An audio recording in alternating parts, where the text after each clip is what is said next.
বৰপেটাত কংগ্ৰেছৰ ব্যাপক নিৰ্বাচনী প্ৰচাৰ অভিযান পকা বেতবাৰী কেওকুচিৰ পৰা কায়াকুচিলৈ বিশাল বাইক ৰেলী বৰপেটা লোকসভা সমষ্টিৰ কংগ্ৰেছী প্ৰাৰ্থী দীপ বায়নক আদৰি আনিবলৈ বিশাল বাইক ৰেলীক আদৰি অনাৰ পিছত কায়াকুচিৰ বজাৰত নিৰ্বাচনী প্ৰচাৰ চলাই দীপ বায়নে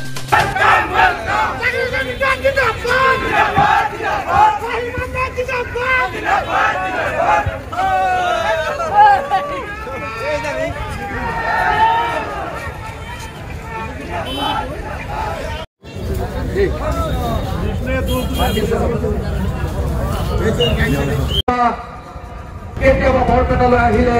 বাংলাদেশ লাগে বুলি কয় কেতিয়াবা ঘূৰি লৈ গ'লে তেওঁলোকে বাংলাদেশ বুলি কয় আমাৰ মাজত ভেদাভেদ কৰি থাকিব খোজে ভোটৰ যুদ্ধত কিন্তু তোমালোকৰ বাংলাদেশ পাকিস্তান এই ভেদাভেদ কৰা কথাবিলাক কিন্তু ভোটৰ যুদ্ধত আমি ভাৰতীয় মানুহবিলাকৰ ওচৰত আকৌ বিভিন্ন প্ৰলোভনমূলক কথা কৈ পেলাই আকৌ অহা এতিয়া আকৌ লাখপতি বাইদেউ 15 লাখৰ জুমলা গ'ল এতিয়া আকৌ নতুন জুমলা দিব খুজিছে আই মাতৃসকলক আমাৰ মহিলাসকলক লাখপতি বাইদেউসকল মোৰ আই মাতৃসকল কিবা টকা দিছে যদি দিয়ক কিন্তু যে লাখপতি বাইদেউ যে সফল হ'ব এইটো নিৰ্বাচনৰ আগৰ যেন জুমলা আপোনালোকৰ পৰা ভোট তুলিলে আৰু কিবা টকা পইচা যদি ৰাইজক দিছে ল'ব লাগে কাৰণ এয়া কোনো তেওঁলোকৰ পৈতৃক সম্পত্তি ভাঙি দিয়া নাই এয়া আমাক দিনে নিশাই শোষণ কৰি থকা দিনে নিশাই ঘৰৰ ভোজা জাপি দি থকা ধাৰৰ পৰা ধাৰ লৈ থকা এইখন চৰকাৰে আমাৰ পৰা পইচা নি পেলাই হাজাৰ টকা নি পেলাই 1220 টকা দিছে যি পইচা দিছে আমাৰ পইচা দিছে গতিকে শোষণ কৰা শাসনক আমি এই অপশক্তিক ৰুধিব লাগিব বৰ দীঘলীয়া বক্তব্য নাৰাখো কাৰণ যি কথা কওঁ অন্তৰৰ পৰা কওঁ আৱেগিকভাৱে কওঁ আৰু অহা দিনত আপোনালোকৰ লগত থাকি আপোনালোকৰ কণ্ঠস্বৰ হৈ প্ৰত্যেকজন ব্যক্তিৰ কণ্ঠস্বৰ হৈ যাতে দেশ মাতৃৰ প্ৰতি অসম মাতৃৰ প্ৰতি বৰপেটা লোকসভাৰ প্ৰতি ভালদৰে কাম কৰিব যাব পাৰো তাৰ কাৰণে আপোনালোকৰ পৰা সকলোৰে আশীৰ্বাদ বিচাৰি মোক আপোনালোকবিলাকে ইমান এনেকে মৰম দিয়াৰ দীপ বায়নক সংগ দিয়ে বিধায়ক জাকিৰ হুছেইন হিকদাৰ বৰপেটা বিধায়ক আব্দুৰ ৰহিম আহমেদে বৰপেটা জিলাৰ কংগ্ৰেছৰ সভাপতি ৰাজীৱ হক আদি কৰি দলৰ নেতা কৰ্মীসকলে নিৰ্বাচনী প্ৰচাৰত দীপ বায়নৰ মন্তব্য কায়াকুচিত হাজাৰ লোকৰ সমাগম চাই মোৰ মানসিক উৎসাহ বৃদ্ধি পাইছে দেশৰ স্বাৰ্থত গণতন্ত্ৰ ৰক্ষাৰ স্বাৰ্থত সংবিধান ৰক্ষাৰ স্বাৰ্থত এইবাৰ অশুভ শক্তিক পৰাভূত কৰিবই লাগিব আমি জুমলা নহয় নিৰ্বাচনীৰ আগত প্ৰতিশ্ৰুতি বন্য দি পেলাই ভোটটো লৈ পিছত ৰাইজৰ কাম নকৰা জুমলা দলৰ সৈনিক নহয় আমি নিৰ্বাচনী প্ৰচাৰত জাকিৰ হুছেইন হিকদাৰৰ মন্তব্য CPIMৰ মনোৰঞ্জন তালুকদাৰৰ প্ৰতি আমাৰ সন্মান আছে আমাৰ প্ৰধান শত্ৰু হৈছে অগপ বিজেপি বৰপেটাৰ ৰাইজৰ অগপৰ প্ৰতি কিমান ক্ষোভ আছে ভোটৰ পাছত ৰাইজে দেখা পাব এই সময়খিনি RSS অগপ বিজেপি বিদায় দিয়াৰ সময় এই সময়ত আমি বেলেগ দলৰ বিৰুদ্ধে যুঁজ দি সময় অপচয় নকৰোঁ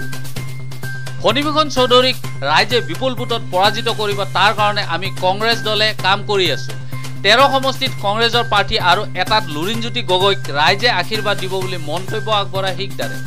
কালৰ পৰা নিৰ্বাচনৰ বিভিন্ন কাম কাজৰ লগত জড়িত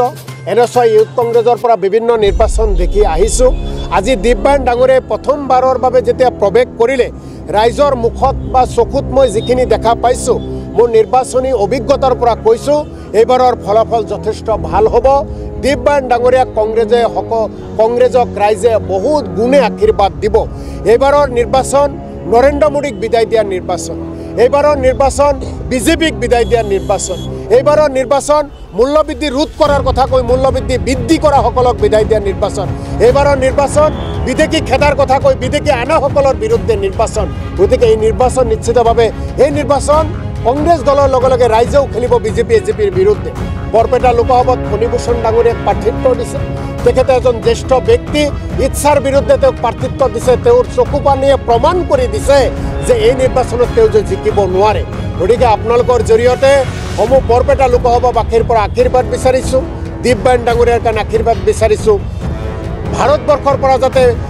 নৰেন্দ্ৰ মোদী বিজেপিক বিদায় দিব পাৰোঁ তাৰ কাৰণে ইণ্ডিয়া গোট কংগ্ৰেছ দলৰ বাবে সকলোৰ পৰা আশীৰ্বাদ বিচাৰিছোঁ আৰু এই